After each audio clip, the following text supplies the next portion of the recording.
se apresenta, Legal. conta um pouquinho aí de como o jejum entrou na sua vida.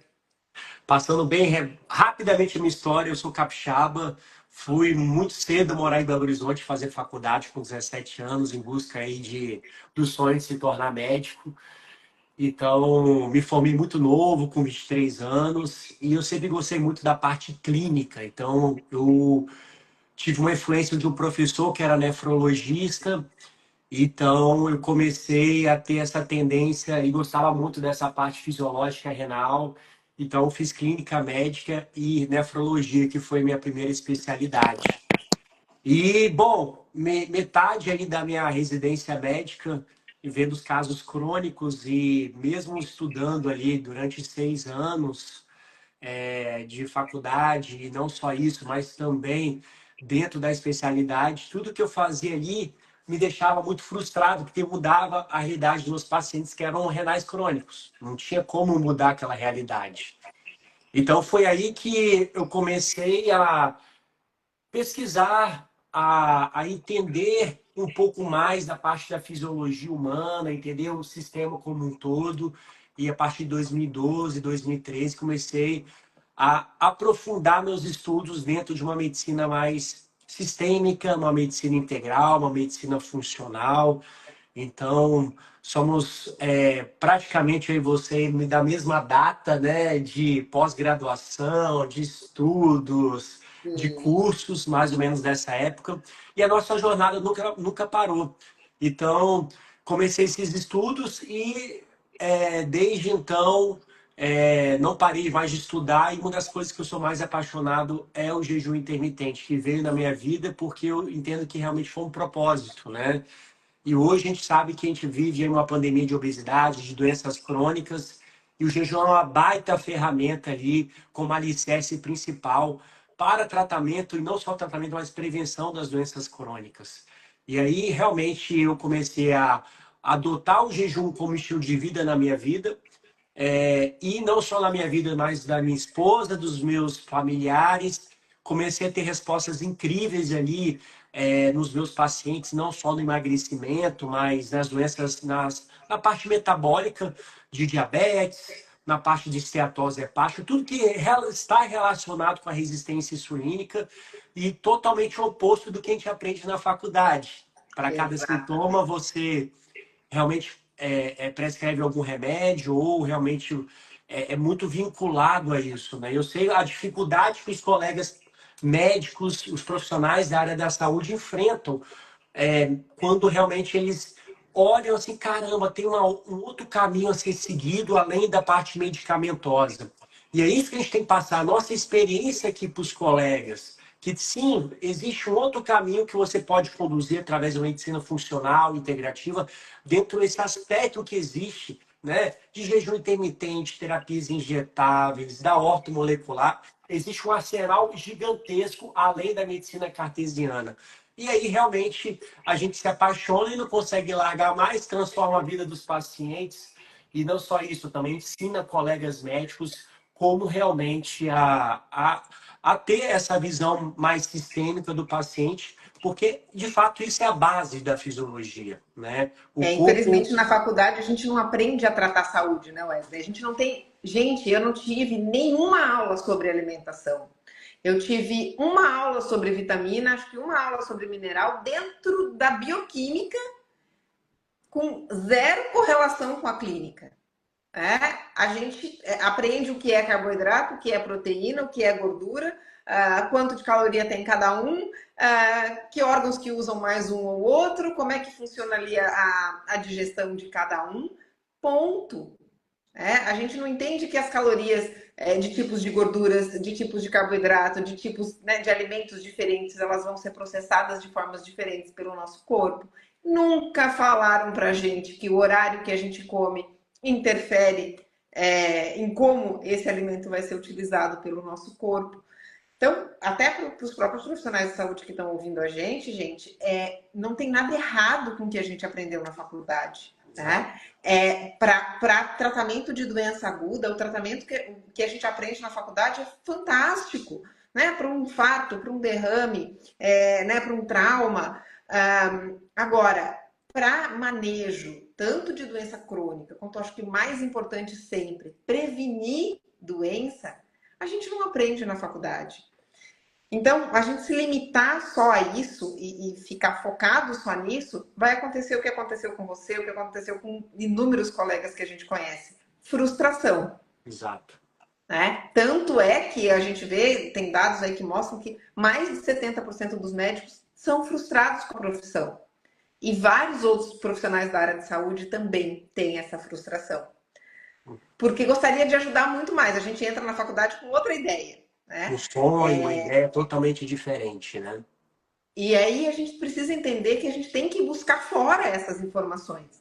É o que o Wesley falou, a gente nunca deixou de estudar, a gente começou a estudar outras áreas, né, outras visões, aí a ortomolecular, a parte de nutrologia, a gente vai acabar estudando fitoterapia, bioquímica novamente, bioquímica aplicada, genética, e isso não para, porque o conhecimento não para. Né? A gente não pode falar, não, eu aprendi isso na faculdade há muitos anos atrás, quase 20 anos atrás, então é isso e acabou. O que a gente, infelizmente, ainda vê é muito profissional amarrado a isso. Né?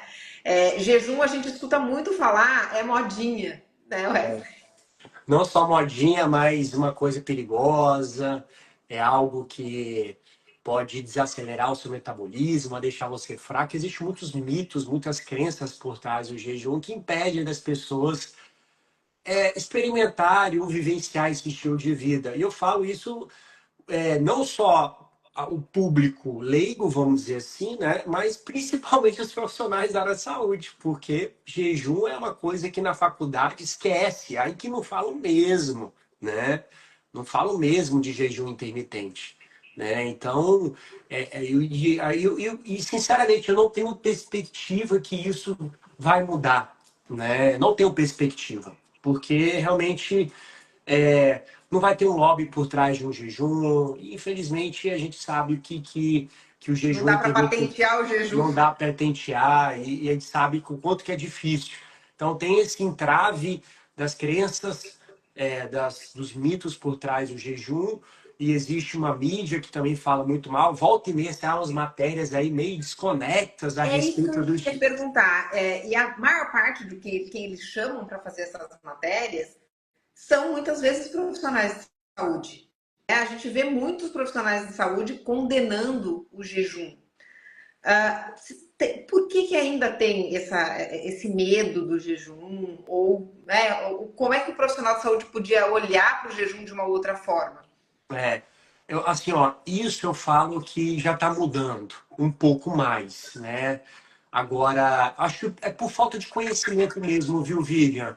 Acho que é pura falta de conhecimento de você estar ali vendo os artigos científicos, que existem inúmeros artigos científicos por trás do jejum intermitente, e a resposta por si só já fala, né?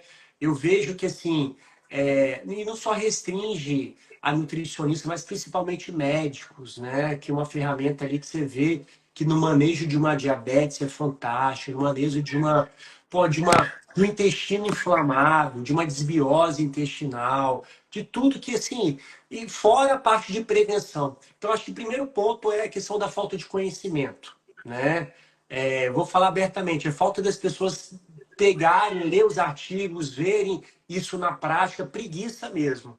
E acho que a partir do momento que a pessoa começa a colocar isso em prática e ver as respostas, e as respostas são tão surpreendentes dentro aí da parte clínica, dificilmente o profissional que está indicando ou orientando o paciente vai ter uma visão totalmente diferente. Então, acho que está faltando realmente as pessoas estudarem, está faltando a pessoa ter um pouco mais de humildade, né? De entender que isso é algo natural, que isso é algo fisiológico, que é algo que realmente já está presente, é uma técnica milenar que já está presente há milhares de anos, que o nosso corpo realmente desaprendeu, vamos dizer assim. Porque existe uma indústria, existe aí o excesso de alimentação, existe aí uma indústria não só alimentícia, mas farmacêutica, que visa muito a questão do lucro, né? A gente sabe que é um pouco complicado isso. E quando a pessoa faz o jejum, é gratuito, você não gasta nada, você não vai precisar, teoricamente, ali especificamente de um remédio, mas é algo natural que o seu corpo ali entende como é que é, tanto na parte de emagrecimento, mas de esteatose hepática, síndrome do ovário policístico, várias patologias que estão relacionadas aí com a resistência insulínica. Então, Você isso é pega muito fantástico. paciente com resistência insulínica que não tinha sido diagnosticado, Wesley? Muito, muito, tá? Muito. Eu falo que os profissionais pedem muito ali glicose e hemoglobina glicada, né? Se resume nisso, né? E a gente vai um pouco mais além, né? Eu sei que você trabalha bastante aí com o Libre, acho que isso é fantástico, né? Aí, Sim. obviamente, a gente estende aí a propedêutica com estimativa OMA, com a dosagem de insulina, mas a manifestação clínica também é soberana, né? Quando o paciente tem resistência insulínica ali, pô, tá com aquela dificuldade para perder peso, processo inflamatório, predominância estrogênica, alteração na tireoide, todo aquele combo de uma resistência, fadiga, compulsão por carboidratos. Enfim, existe aquele combo por trás de resistência insulínica. E hoje a gente sabe que a gente está numa pandemia aí de obesidade, né? Que eu falo de obesidade, muito por causa de uma alimentação totalmente aí voltada para carboidratos refinados, gerando uma fome oculta, obesos sarcopênicos desnutridos, né? Que obviamente é um prato cheio aí para desenvolvimento dessas doenças crônicas. E a resistência insulínica é uma das coisas que eu mais atendo e, de fato, é as principais causas aí de obesidade no mundo, com certeza. Opa, travou. Será que é o meu? O meu voltou? Acho do Wi-Fi. Deu certo? Deu. É o meu que travou ou o seu que travou? Então, não sei, porque vamos ver como é que Voltou, fica. voltou aí, Voltou? tá? Aham. Tá. Então, não vou mexer em nada aqui. Os artigos recentes, você estava falando da questão do diagnóstico, né? A gente aprende realmente, por mais que não seja isso que está nos consensos, a gente aprende a só olhar a glicose, glicemia de jejum e hemoglobina glicada, né? Sei. Ontem eu estava dando uma aula para um grupo de medicina regenerativa e eu mostrei para eles um artigo, a aula era de osteoartrose, Olha, mas uma das maiores causas de artrite e de osteoartrose é a resistência insulínica. Então, gente, eu até fiz um stories hoje falando, né? Se o seu paciente tem joelho crocante, ou se você aí, né, tem joelho crocante, aquele barulhinho na articulação, isso pode ser um sinal de artrose e isso pode ser um sinal de resistência insulínica. Quando se usa só hemoglobina glicada para fazer diagnóstico de diabetes, não é nem de resistência insulínica, você deixa de diagnosticar 73% dos pacientes, já com diabetes instalado. olha só, número alarmante, isso eu não sabia. 73% se você só usar a hemoglobina glicada e a glicemia de jejum ajuda um pouquinho mais, aí você diminui aí para 56, mais ou menos. Mas se você só usar hemoglobina glicada como parâmetro, você não está diagnosticando quase, né, mais da metade, aí, 3/4 dos seus pacientes, você está deixando de fazer o diagnóstico de diabetes já instalado, imagina. Olha só. E a gente sabe que para desenvolver diabetes vão-se muitos anos, ninguém acorda um dia diabético. Né? Infelizmente a impressão que dá é que as pessoas esperam que isso aconteça. Né? Não olham esses sinais todos que você falou. Acne, queda de cabelo se trata com anticoncepcional. SOPS, ovário policístico se trata com anticoncepcional. Endometriose cirúrgico. E aí ninguém está olhando da onde vem tudo isso. Né? Como o jejum pode ser implementado para esses pacientes, Wesley? Todo mundo pode fazer? Tem alguém que não pode fazer? Legal. Como é que começa? Eu acho que assim, eu sou muito adepto a essa medicina de precisão personalizada, né? Claro que não é todos que podem fazer, mas boa parte pode estar fazendo o jejum. Existem algumas contraindicações clássicas do jejum intermitente, que é gestação, idosos sarcopênicos, transtornos alimentares ativos, como a bulimia, a anorexia. E assim, engraçado que eu tenho atendido cada vez mais pacientes com transtornos alimentares. E é muito sutil ali que você pega no ar, né? São indícios que você vai ver ali, caramba, tá encaixando a anamnese, história clínico, né? Dificilmente um paciente com transtorno alimentar vai chegar a falar para você, né? Às vezes ele vai te procurar por jejum, né? Já aconteceu isso, um paciente me procurar para fazer jejum porque ela tinha um transtorno alimentar, porque ela se enxergava muito gorda, né? Então era um transtorno alimentar. Ela me procurou, mano, eu sei que você é referência no jejum e tal. E, pô, eu tava caminhando numa linha de raciocínio e nem percebi. No final da consulta eu vi que ela tava com transtorno alimentar. Mas, enfim, eu gosto dessa medicina personalizada e existem umas contraindicações a respeito do jejum. Ô, Vivian, tá travando aí o seu ou será que é o meu? Não sei, tá? Tentei mudar a rede, vamos ver se vai. Tentei Tá. mudar a rede, vamos ver se funciona. Legal, maravilha. Então tem essas contraindicações, que é a parte da gestação, que é pacientes com transtornos alimentares, idosos sarcopênicos. Mas se você for encaixar numa população hoje, né, todo mundo tem alguma doença crônica instalada. Então, se a gente já parte do pressuposto assim, que sim, o jejum intermitente vai se encaixar em boa parte dos pacientes ali, né? Então, o que eu mais vejo ali que o paciente tem em comum, uma resistência insulínica, o paciente tem uma hipermeabilidade intestinal. Aí essa resistência insulínica tem seus desdobramentos ali, endometriose, né, esteatose hepática, SOP, diabetes tipo 2. Então, a obesidade por si só. E, obviamente, os pacientes que, além disso, né, chegam ali com uma sarcopenia, chegam com deficiência de neurotransmissores. Então, é legal a gente ter uma visão sistêmica para realmente a gente individualizar.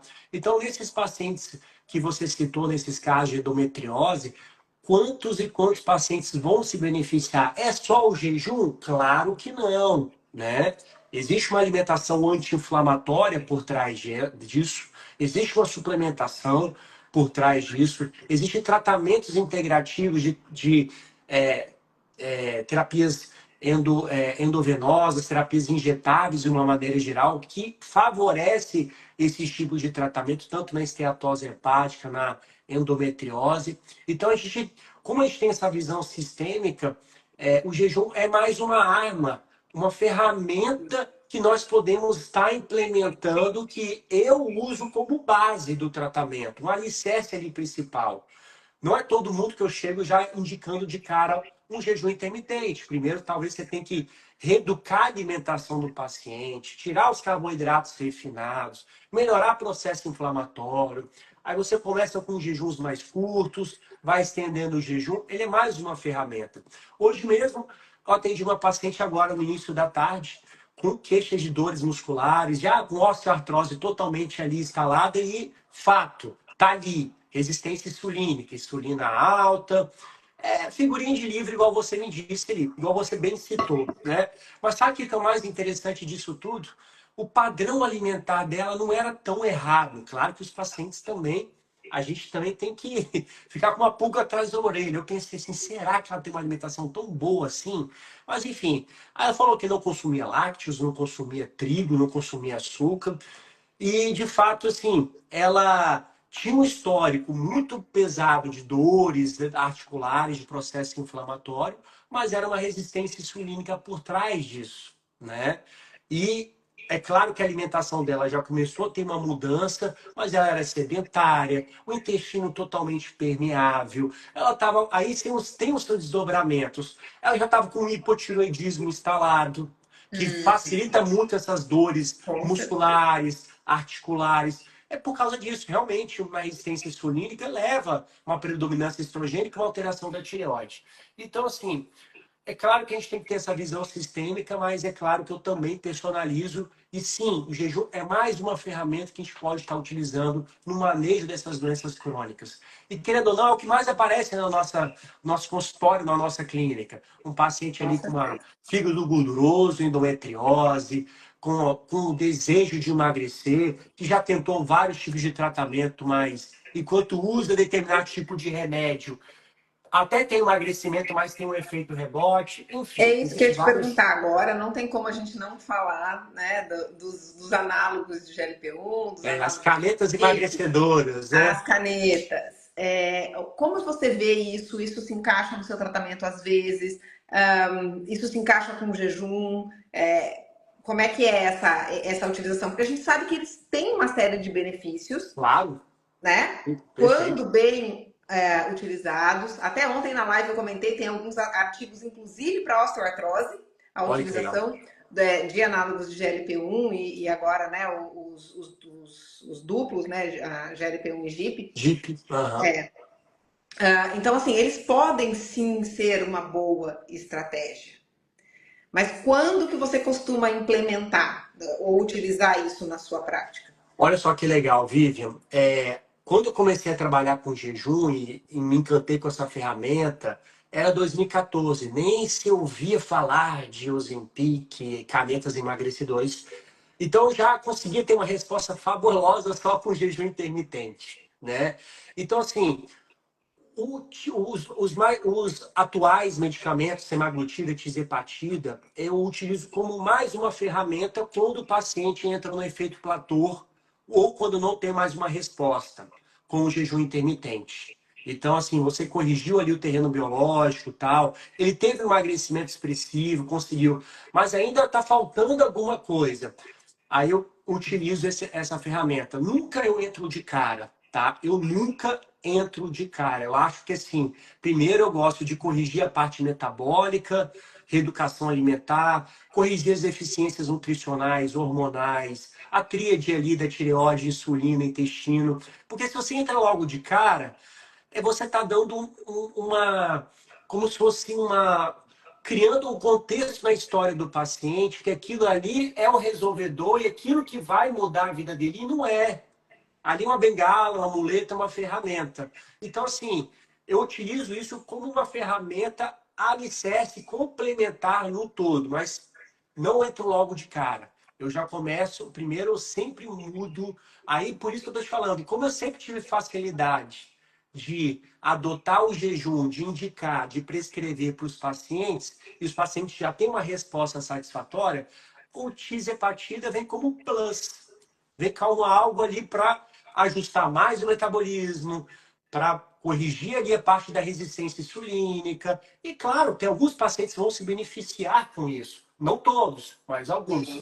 Então, assim, eu sou muito contra, tá? Aqueles. Primeiro, sem acompanhamento médico. Isso eu sou Nossa, muito isso contra, é né? terrível. Porque isso aí é totalmente errado você fazer um uso desse medicamento sem acompanhamento médico. E também, particularmente, eu não acho que ele tem que ser droga de primeira escolha logo de cara, assim, ó, pá, entendeu? Mas para a gente que tem essa visão sistêmica, é mais simples a gente ter esse conhecimento, ter esse manejo. Até porque nós somos da velha guarda, não existia lá atrás isso. Não existia. Então a gente tinha as outras armas, né? E eu falo assim, e Exatamente. olha que na época eu nunca prescrevi, né? Os inibidores de apetite, que são esses mais, que são medicamentos que geram mais efeitos adversos, ou aqueles bloqueadores de absorção de gordura. Era o que existia na nossa época, mas nunca utilizei, nunca prescrevi. Agora eu vejo com bons olhos com uma ferramenta esses medicamentos que são que vão ser muito favoráveis na resistência insulínica, na compulsão alimentar. Tem paciente que vai se beneficiar demais, mas nunca como primeira escolha, mas como adjuvante e preparando o terreno e corrigindo as deficiências nutricionais, hormonais e intestino previamente. Aí eu acho engraçado, né? Tem paciente, tem médicos que simplesmente só prescrevem essa terapia, só usa, né, a caneta, não acaba não tendo dando uma grande uma ênfase na questão da alimentação, não Isso. falando para o paciente que está em uso desse tipo de medicamento precisa ter um alto aporte proteico, Olha só. né? E o paciente acaba perdendo muita massa magra. E aí depois o reganho de peso é enorme.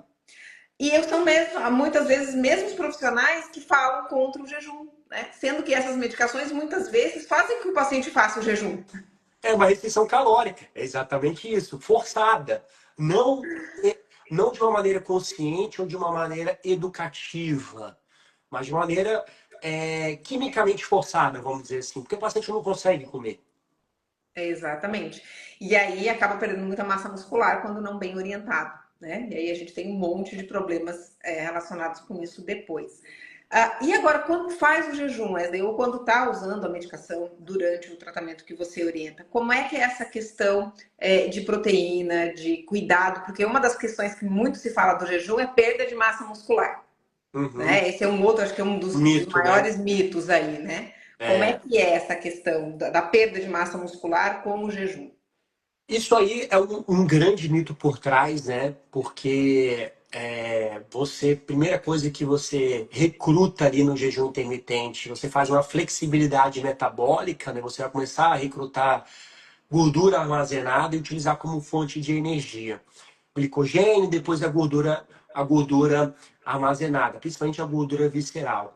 E assim, você só vai perder massa magra no jejum extremamente prolongado, quando o paciente já tem uma condição de um percentual de gordura baixo, quando o paciente deixa de fazer atividade física, ou que a janela de alimentação dele não está bem estruturado com aporte nutricional de macro e micronutrientes. Se o paciente não dorme direito, aí entra, mais uma vez, hábitos de vida.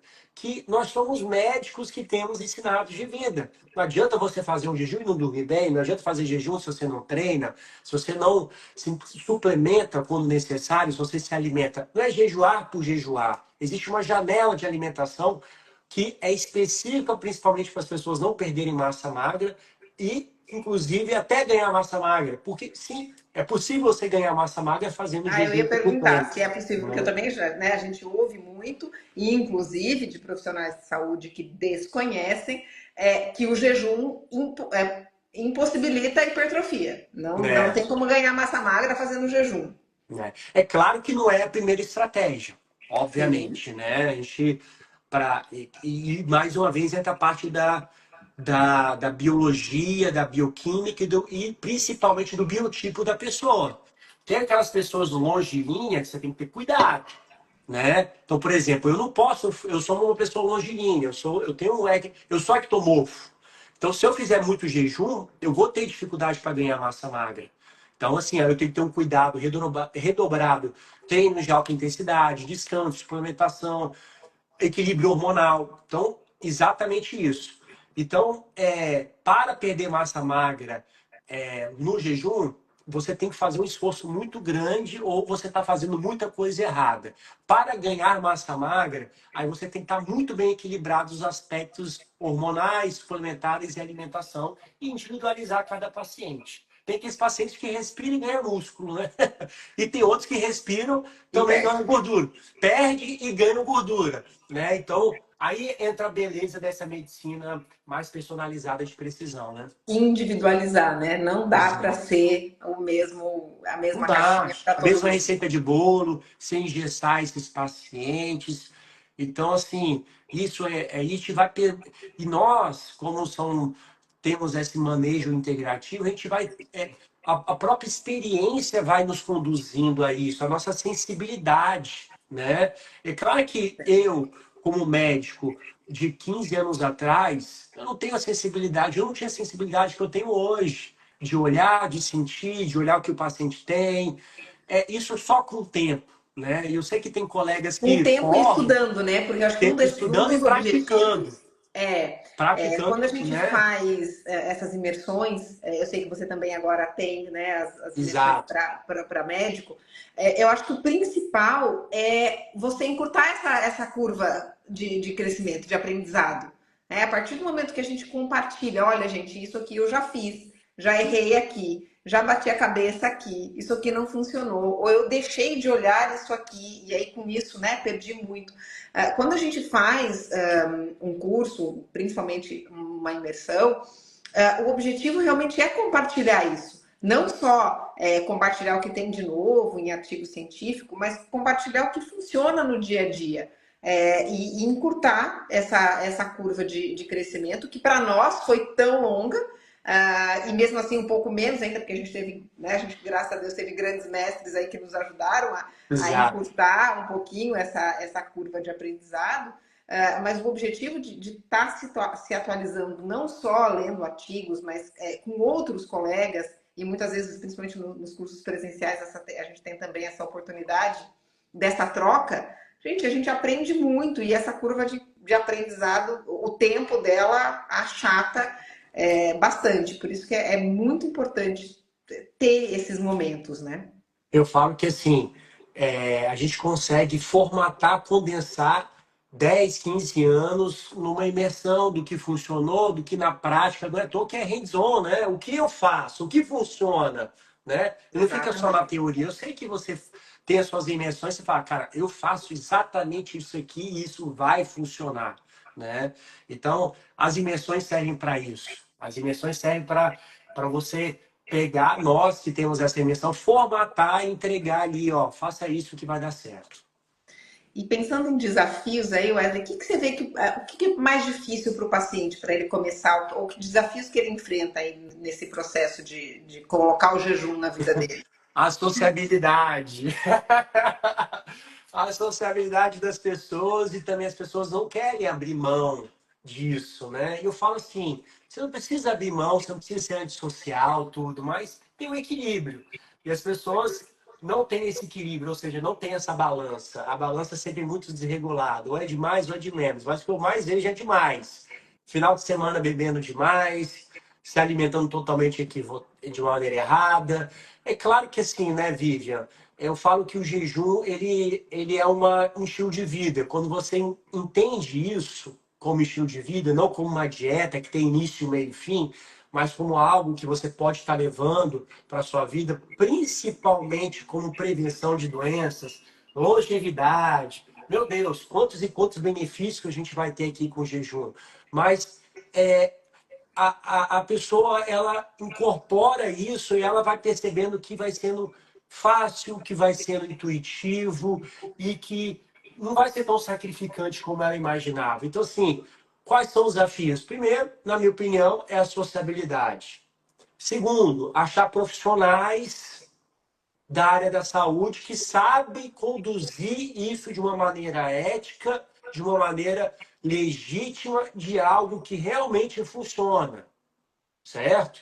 Porque, assim, existe muita informação na internet, existem muitas coisas soltas.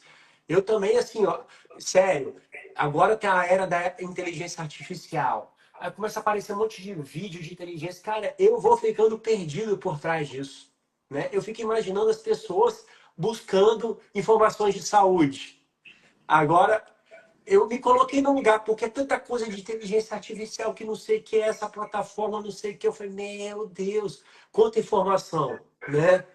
Então, imagine as pessoas, eu me E coloco no cada lugar uma desse, diz uma, né? Se você cada um de pergunta uma uma coisa. coisa para um, pergunta uma coisa para Exatamente. outra, as respostas são diferentes. Exato. Aí eu fico assim, meu Deus, paciente é assim, com informação. Uma hora fala que faz bem, outra hora que não pode, aí sai uma matéria e os pacientes ficam perdidos. Então, assim, procure um profissional que você acredita, que você saiba, que realmente e até próprios colegas que estão aí na área, que estão iniciando na medicina integrativa ou querem se aprofundar, faça com profissionais que você se identifique, né? Existem grandes profissionais aí, a Vivian tem um curso maravilhoso, eu também tenho o meu curso, que realmente te ensina e conduz da melhor maneira possível. Então tem informações desconectas, existe aí de fato o desafio da sociabilidade, existem as próprias crenças por trás do jejum que impede, os mitos. Então, eu posso dizer que são exatamente isso aí que pode estar impedindo as pessoas. E não tem um lobby por trás, né?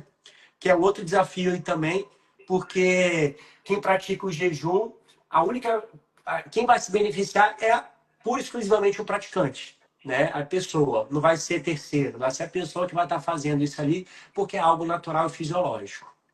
E tem alguma coisa que você percebe assim que acaba sendo um erro comum de prescrição mesmo de jejum, que acaba vindo, né, de algum outro profissional, ou viu na internet o vídeo de alguém que ensinou, mas né, colocou algumas coisas que não seriam adequadas para fazer Ô, Vivian, nem tanto, tá? Mas eu já peguei algumas situações de jejum espiritual. sabe? Não terapêutico, Sim. sendo conduzido de uma maneira perigosa, né? De restrição de água, de não reposição de eletrólitos, entendeu? Então, assim, jejum espiritual, que é um outro tema, uma outra faceta aqui do jejum, que também nesses 40 minutos de live, a gente está falando de jejum terapêutico, de tudo. O jejum espiritual. Então, já chegou pacientes para eu estar conduzindo esse tipo de jejum, tá? Da melhor maneira possível, sem a pessoa ter deficiência, nada disso. E a pessoa conseguir cumprir o propósito dela do jejum espiritual, mas a pessoa não estava com a hidratação correta, ela não estava com a reposição de eletrólitos. Aí realmente isso é perigoso, né? É extremamente perigoso. Agora, de uma maneira geral, eu não vejo assim, de outros profissionais que fizeram errado, nada disso. Até porque, geralmente, os pacientes chegam para mim eu sendo o primeiro profissional a A conduzir conduzir. o jejum intermitente. Entendeu? Então, mas assim, o erro que eu posso. Talvez que a pessoa quer aprender a fazer sozinho, viu, na internet. Vamos dizer assim. Talvez Isso. não a não adequação da dieta antes, a não hidratação. Eu vejo bastante erro nisso. Janela de alimentação errada, hidratação errada. A pessoa ela está com uma baita de uma resistência insulínica, já começa a fazer jejum 16, 18. Ela vai ter uma Era isso que eu ia te dificuldade, perguntar. Como é que são né? esses tempos de jejum? Como é que classifica? Você, né? Você comentou, um jejum muito longo. Como é que se divide isso? Ou tem alguma indicação? Começa com tantas horas. Claro, Ou se eu claro. quero uma mudança metabólica, eu posso fazer de 6 a 18. Para a questão imunológica, às vezes a gente faz, né? Alguma Mas, só diminui um mas pouco aumentar. mais. Exatamente. Bom, eu sempre conduzo meus pacientes dessa maneira. Primeiro, eu faço uma reorganização alimentar, né? Então, boa parte dos pacientes chegam ali com uma resistência insulínica subdiagnosticada, como você mesmo disse, mas clinicamente está ali, né? Aí eu começo primeiro reorganizando a alimentação, não de cara fazendo logo de jejum. Então eu faço uma reorganização de uma semana, 10 dias, tirando os carboidratos refinados, mudando, acrescentando comida de verdade, porque o paciente está ali, desnutrido, fome oculta, compulsão alimentar. Então, o óbvio tem que ser dito. Às vezes a pessoa acha que comer ovo está errado, que, enfim. Aí entra todo o aspecto alimentar que eu, particularmente, trabalho com nutricionista? Trabalho. Mas eu falo de 30 minutos nas minhas consultas de alimentação. 30, 40 minutos na minha. Aí a minha nutricionista ela vai fazer um encerramento, um fechamento e endossar mais esse conceito de alimentação anti-inflamatória, mais low carb. Ok, então eu começo fazendo isso. E eu começo com jejuns mais curtos, de 12, 14 horas. E quando eu vejo que a pessoa precisa de realmente de uma mudança metabólica maior, eu já começo ali com 16, 18 horas de jejum. Então, basicamente, paciente diabético, resistência insulínica, vamos dizer assim, esteatose hepática, endometriose, ele vai se beneficiar demais de jejum 16 a 24 horas. Muito, né? 16 a 24 horas. Aí, como é que eu conduzo? Aí, as pacientes vão fazendo dia sim, dia não, 3 vezes por semana, nas primeiras semanas, depois eles vão fazendo todos os dias, 16, 18, depois eu aumento para 24, uma vez por semana, e até a pessoa incorporar isso como estilo de vida. E as respostas clínicas e laboratoriais são fenomenais. Mudança ali da insulina, do lipidograma, do perfil inflamatório, clínica, né? A pessoa está com mais energia, mais disposição, melhora de medidas, se relaciona melhor com a comida, melhor com cognição. Então, os É isso que eu ia benefícios. falar. Acho que uma das coisas que a gente mais escuta nesse processo é melhora de energia e melhora do Exato. raciocínio, né? Do Tem muito, raciocínio. eu escuto muito paciente falar: Meu Deus, parece que a minha cabeça tá limpa. Tirou, eu falo exatamente isso, parou com aquele nevoeiro ali, aquela prostração, né? É, Então, assim, existem essas maneiras corretas da gente conduzir. Então, basicamente, hoje, os pacientes eu conduzo dessa maneira, né? Com jejuns mais preparando a alimentação, terreno biológico, jejuns curtos, 12, 14, 16, aí depois vou evoluindo para 16, 18, 20 horas ali até o paciente se adequar. Mas o mais engraçado é que quando você orienta a fazer jejum 16 por 8, que assim, só para quem não sabe, 16 horas de jejum mais 8 horas de janela de alimentação, é claro que a janela de alimentação tem que estar coerente com o jejum, tá? Aí você pode adotar uma estratégia low carb, cetogênica, mediterrânea, paleo, o que seja. Mas o mais engraçado é que eles já vêm depois, porque eu trabalho com acompanhamento, eles já vêm ali nos próximos acompanhamentos fazendo diariamente, porque já incorporou, já se tornou fácil e é viciante, teoricamente, o jejum. E tem algum horário que seja melhor? Porque tem várias coisas que a gente lê É, que para né, para mulher o ideal seria fazer o jejum à noite, mais para o fim do dia, né? Para homem talvez não tenha tanto impacto essa questão do horário. Tem, você costuma olhar para isso? Tem alguma diferença metabólica que você perceba? na teoria é uma coisa, mas na prática a gente vê diferente, né? É, Porque assim, é o que eu falo, tá? Tem pacientes que vão se encaixar muito bem no jejum matinal, né? A grande maioria. E tem outros que vão gostar do jejum noturno. O que é mais fácil de fazer? Para a grande maioria das pessoas, o matinal. Por quê? Já acorda, não está com tanta fome, está na correria do dia a dia, não tem tempo de preparar um café da manhã, aquela coisa toda.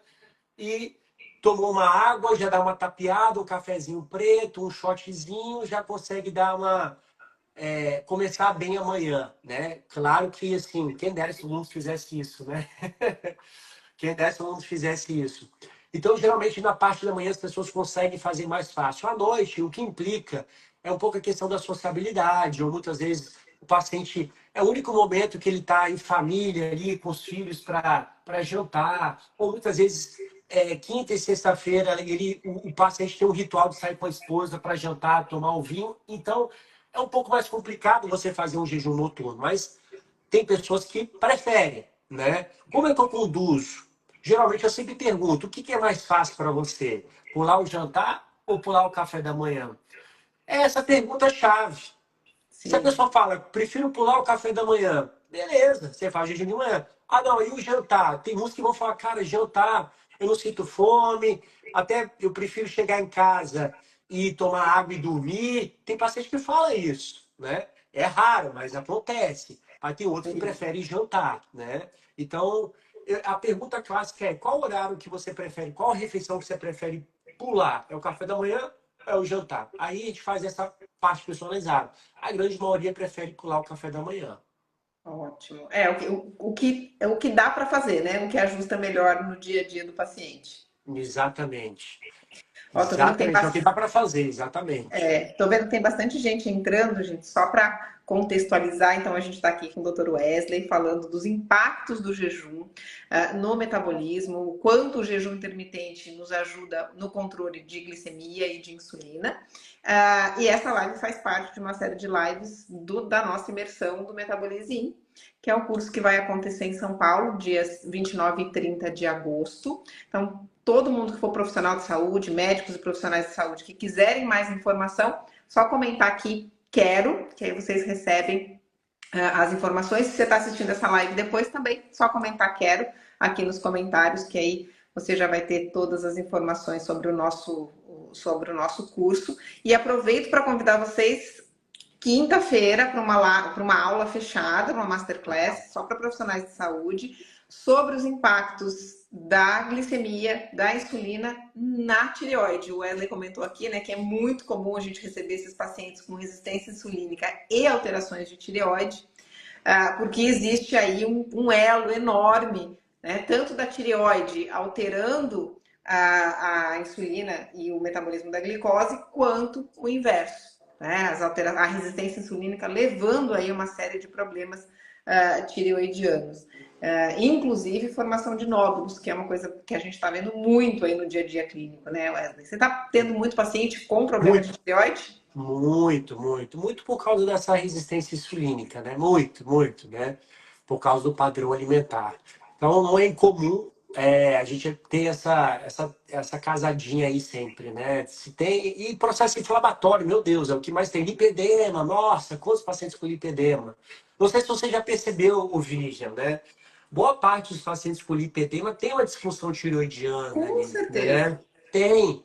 Ali por trás também um pouco de resistência insulínica, né? Com É certeza. aquilo ali, né? Aí você vai investigar, o intestino também está bem Bem detonado, vamos dizer comprometido. assim, bem comprometido. Então, assim, o profissional da área da saúde que tiver essa visão de entender isso, né, que o corpo não é parte segmentada, que é sistêmico, meu Deus, ele vai ter, consegue manejar de uma maneira muito brilhante esse paciente. E é por isso que realmente é, as conduções dos cursos, das imersões, são para isso, né? Para abrir essa expansão e conduzir da melhor maneira possível.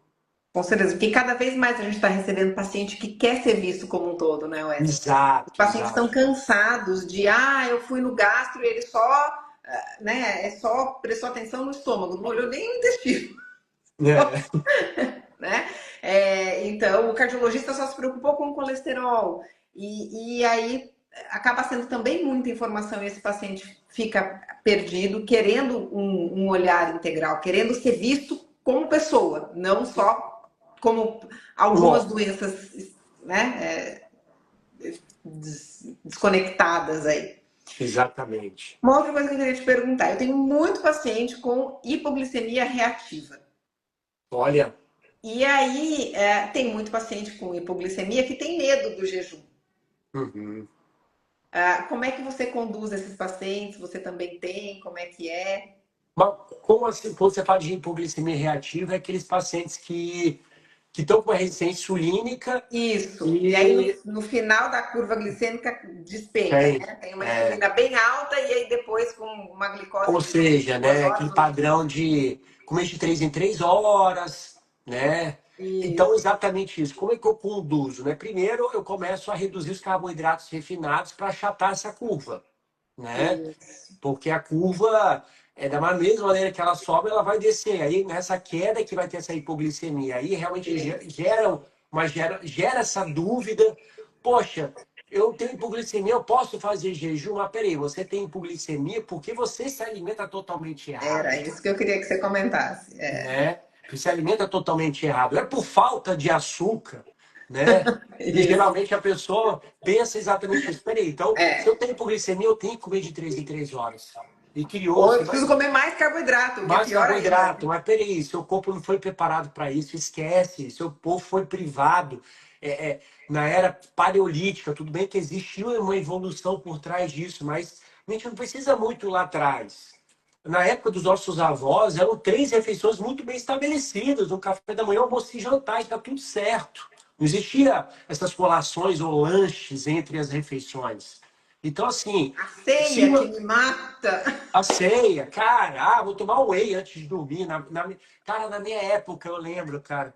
Enfim, tomar caseína antes de dormir. Não sei se Caseína. você Pra lembra matar disso. a criatura de vez.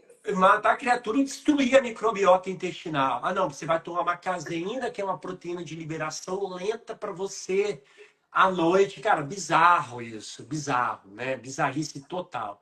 Mas, enfim, o assunto da hipoglicemia. Então, realmente, eu conduzo para diminuir o achatamento dessa curva. Então, diminuir os carboidratos refinados. Aí, à medida que você vai diminuir os carboidratos refinados, você vai estendendo o jejum e é batata. O paciente não vai ter mais essa hipoglicemia, né? Exatamente. É Então, não isso vai ter mesmo. essa hipoglicemia. Ô, Vitor, só de curiosidade, né? Você que trabalha muito com o Libre, né? É, como é que você percebe ali esses pacientes fazendo jejum, né? Como é que fica é, é, é, a curva glicêmica desses pacientes fazendo jejum de 16 horas com Libre? Não sei se você já conseguiu, se você já monitorou isso mais de perto, né? Porque assim, o Libre ele serve para exatamente você ter esse dado instantâneo ali, né? E querendo ou Exatamente. não, quem trabalha com isso, fabuloso, top demais, né? Porque assim, geralmente os profissionais da área da saúde, eles vão se basear numa glicada, numa insulina, numa glicose e pronto. Mas principalmente uma glicada que você tem uma curva média ali para saber.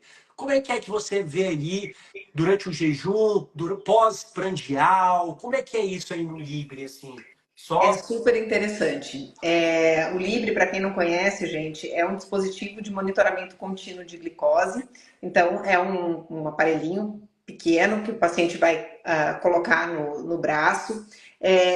A gente coloca os dados do paciente e sincroniza isso com uma plataforma e a gente recebe os dados desse paciente em tempo real, do mesmo jeito que o paciente vai vendo também esses dados em tempo real. Os pacientes que fazem jejum, acontece exatamente isso que você falou agora do achatamento da curva. Então, e o Libre é bem legal porque no aplicativo dele tem uma zona de ideal, né? Que o paciente tem que, o ideal é que ele fique ali dentro daquela faixa.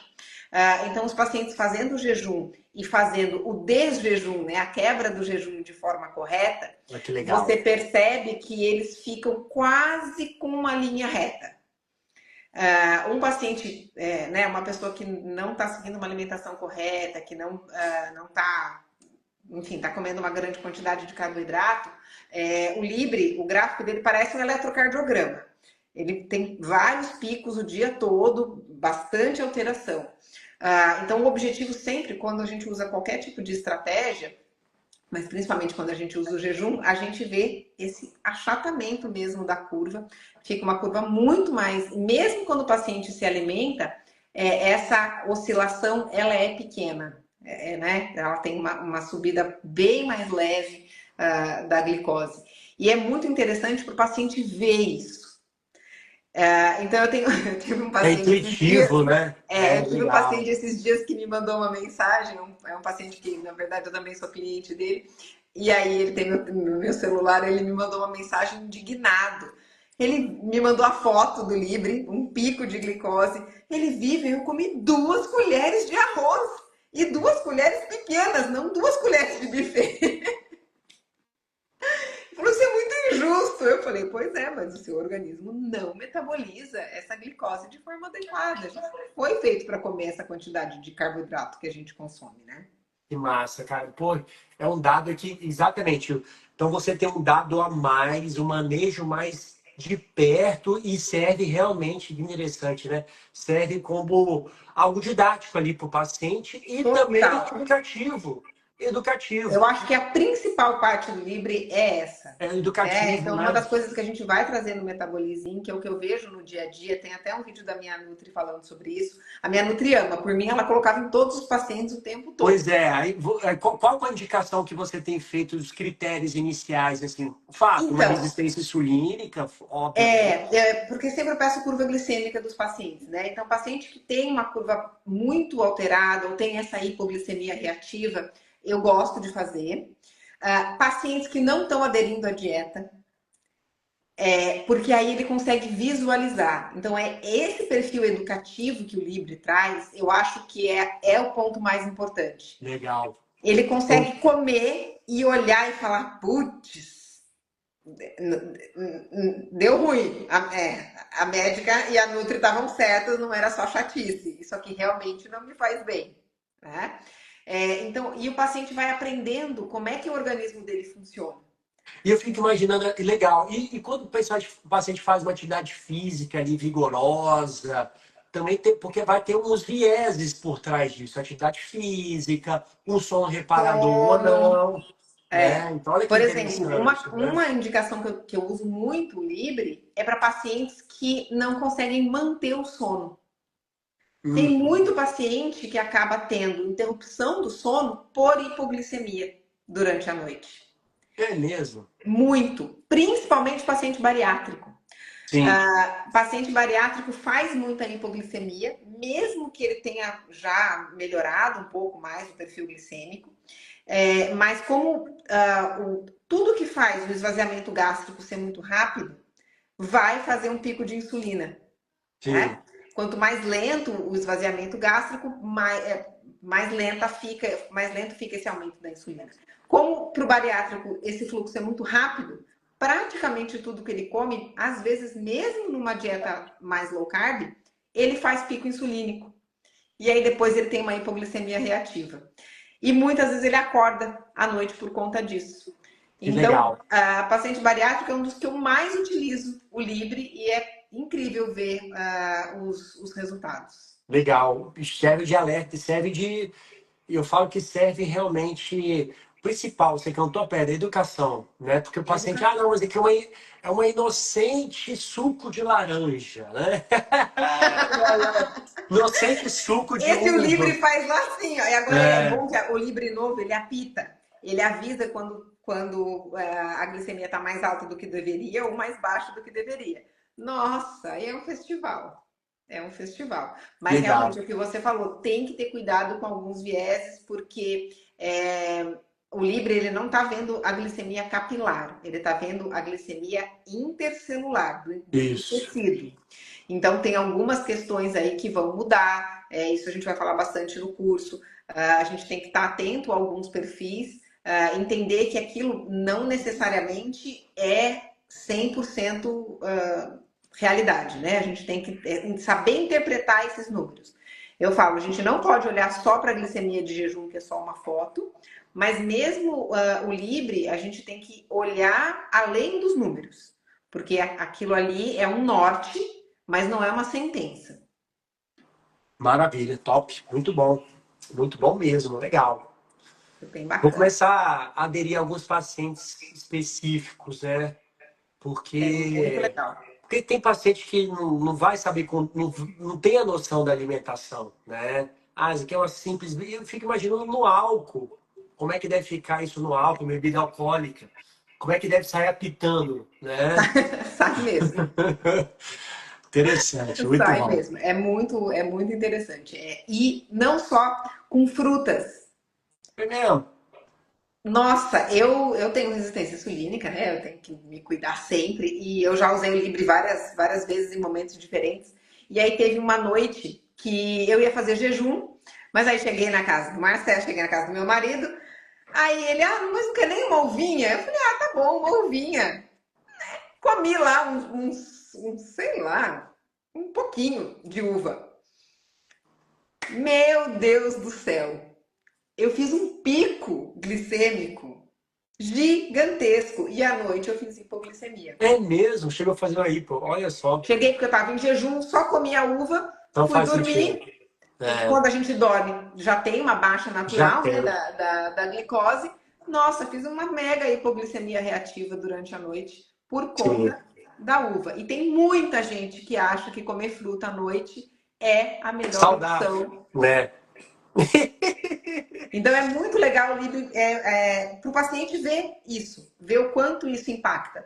Não foi nem, se eu teve uma noite que eu comi um chocolate 70%, tudo bem, mas o pico foi muito menor do que o da uva.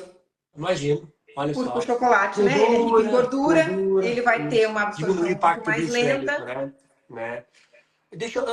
Tem um livro chamado, acho que foi, é Glicose, Você Glicose. Como é que é no livro? Um livro, eu não li sobre ele, mas fala bastante disso, de alimentação. Quer ver? A Revolução da Glicose. Já leu sobre ele? Eu já vi, mas acabei não lendo ele. Mas Da Jessie, né? Já me falaram sobre esse livro, eu não li ainda, né? Mas fala muito, é bem sobre educativo isso. nessa parte de alimentação, e tal, interessante, né? É, Você me falando aqui, puxou na memória, falei assim, pô, vou deixar de stand-by aqui para ler, que é muito legal. sim, é muito bacana. Ai, super te agradeço, já foi uma hora aí a gente batendo papo. Legal, eu que Muito, muito agradeço aí. obrigada por participar e por compartilhar um pouquinho, né? Não todo, um pouquinho da sua experiência aí com a gente. Sempre um prazer enorme, sempre um Obrigadíssimo. prazer enorme. Que bom. Gente, então, tô vendo que tem gente entrando agora, a live vai ficar salva aqui para vocês. E quem quiser saber mais, então, do Metabolizinho, que vai ser 29 e 30 de agosto em São Paulo, coloca no comentário aí, quero, para receber todas as informações. Show. E muito bom te ver. Nos vemos nos eventos em breve, né? Com certeza, prazer, sempre um prazer enorme estar com você, tá, Vivi? Sucesso. E obrigado mais uma vez pela oportunidade de estar conversando aqui, tá bom? Brigadíssimo, Wesley. Um beijo, grande Beijo, beijo. fiquem Tchau, com tchau, tchau, tchau Deus. para todo Tchau, mundo. tchau. Sucesso.